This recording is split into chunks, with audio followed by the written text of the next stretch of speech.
Hey, this is Elena with Black Sheep 303 Creative, and today I am going to show you how to clean and restick your Cricut mats. So once your mat gets pretty dirty or it's just not sticking anymore, I'm going to show you how to clean them, and then I'm going to show you how to restick them if they've really lost their stick after you've cleaned them. Now the cleaning method is sort of the standard cleaning method. It will work on all of the Cricut mats, whether they are 12 by 12, 12 by 24, the Cricut Joy mats. The cleaning is all the same. And then my restick method will also work on all of those mats. However, be aware that the restick method is not like Cricut endorsed. So there is the possibility that it could void your warranty. So you may want to wait until you've owned your machine for a year and the warranty has expired before going to my restick method. However, the restick method does save you some money and keep you from having to purchase lots of new mats. But I use these methods over and over again until I really cannot use the mat any longer, and that's the only time that I actually replace them. Okay, so let's get to the cleaning. Okay, I'm here at my kitchen sink, very exciting. And I've got my Cricut mat here, and I have removed the cover sheet, obviously. And so I'm just going to take my sponge, which is one of these, supposedly biodegradable sponges that you can get at like any, Target or whatever. And I've got a little bit of Dawn liquid soap, so it's nothing super fancy, and it doesn't have to be Dawn. It can be whatever sort of brand of liquid soap you like to use, just as long as it's sort of mild. You don't want to be using like soft scrub or something on this. Just a mild liquid soap. I bet a hand soap would work too. And I'm just going to get the mat wet, and then I'm going to like scrub it lightly, light to medium, with my sponge.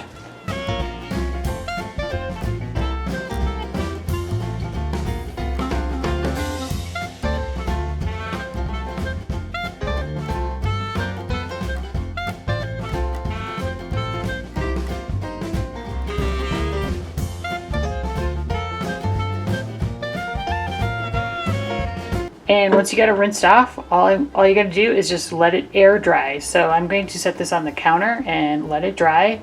And once it's dry, we'll move on to the next step. Okay, so I am here with my standard grip mat that I cleaned over at the sink.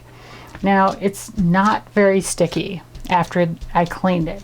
For a while, at least in the beginning when the mat is new, you should be able to just clean it like I showed and then let it dry, and it should be sticky enough again to just reuse it. However, after a certain point, that stops happening, and that's where I'm at with this. Like it really, there's a little bit of stick, but not much. So I'm gonna restick this using my secret method. It's not really that secret. I'm going to use a Zig two-way glue pen to restick this mat. So it is two-way because if you apply the glue when it's wet, and you press two things together, it will be a permanent bond. If you apply the glue and let it dry completely, it'll dry clear, then it's a temporary bond, like a removable bond. So that's how we're going to use it on this mat. So I find the easiest way to do this is to use some painter's tape or washi tape or whatever you've got. So I'm going to line this up just right along the white edge of the cutting area of the mat. We don't want to get it over the sides. If you get it over the sides, you run the risk of you could gum up the wheels of your Cricut. You don't want to do that and just get weird stuff stuck to it. So try to avoid getting glue outside the actual cut area. Now, this won't work forever. This method does work, at least in my experience, really well for a while. You can restick these mats a number of times. Eventually, however, you're gonna see how like mine has these cuts in them, like almost divots, where like pieces of the mat have pulled away for whatever reason. And you could also get cuts that go all the way through the mat if you cut too deep. If you have those, then it's really not worth resticking it in this method. That's when you should get a new mat, to be honest. Okay, so the perimeter edges around my cutting area are covered. So now I'm going to use my Zig 2A glue pen. And I usually take like a piece of scratch paper and just press down on the chisel tip. Like it'll squish into itself to get the glue started. And then I just go along the edges. And you might be able to tell that the liquid that comes out of it is a blue color initially, kind of a milky color, milky blue. And that will dry clear. And that's how you know when it's completely dry. I am also using the light from my lamps here to help me see the glue as I lay it down on the mat, because I want to make sure that I'm covering the entire thing. It doesn't matter if you get, you know, overlapping extra glue marks. That really won't make a difference, but you don't want to have like any area that's got a super big puddle of glue. That's going to just create problems when you go to reuse the mat. That's why I'm kind of going back and forth. I'm using a, I don't know, light pressure on the glue pen.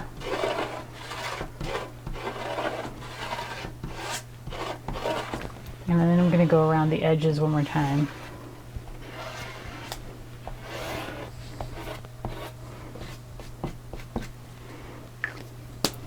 Okay, so I don't know if you can tell in the light, but it is, I can tell that it is wet. Like the glue on it is wet. And I don't see any spots that are super, you know, like puddly. So I'm going to just leave it as is and let it dry. All right, so hopefully you can tell when I hold this in the light that it's not like wet anymore. It is shiny, but that's because the glue has dried. So I'm going to peel off the blue tape, and essentially it's done. Now it's not so sticky. Like I can take this piece of scratch paper and kind of stick it down and still peel it off. So it's going to work really well. So that's it. It's done. Now I will say, if you're using a light tack mat, like if you're resticking your light tack mat, what you might want to do is either leave it at one coat, because this isn't a super sticky right now, or if it's a little too sticky, you could take a cotton t-shirt, place it down over the mat, lightly, like, you know, tack it down and then pull it away. That'll pull off some of the stick. If you are redoing a strong grip mat, what I would suggest is doing 2 coats of glue. So let the first coat dry like we just had, leaving the tape on, put a second coat on, let that coat dry, check it then to see if it's strong. You know, is it a stronger grip? Should be. And then at most do a third coat. If at 3 coats you still don't think it's strong enough, then unfortunately I think this technique may be more than what the strong grip then can be done to restick a strong grip mat. But this method works really great for the standard and light grip for sure.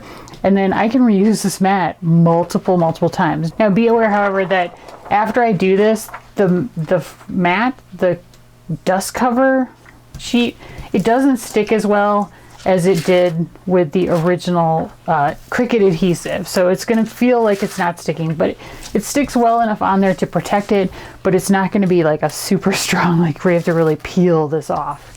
So just be aware of that. But this is a method I use regularly. I actually use it on all of my electronic cutting machine mats, and it works really well. And I'm able to reuse this mat several more times and use the same technique to do it over and over again. If you got anything out of this video, I would really appreciate it if you could give me a thumbs up and leave me a comment. That helps my channel out quite a bit with the YouTube algorithm. These videos do take several hours to put together between the filming, the editing, the equipment, the written blog posts, etc.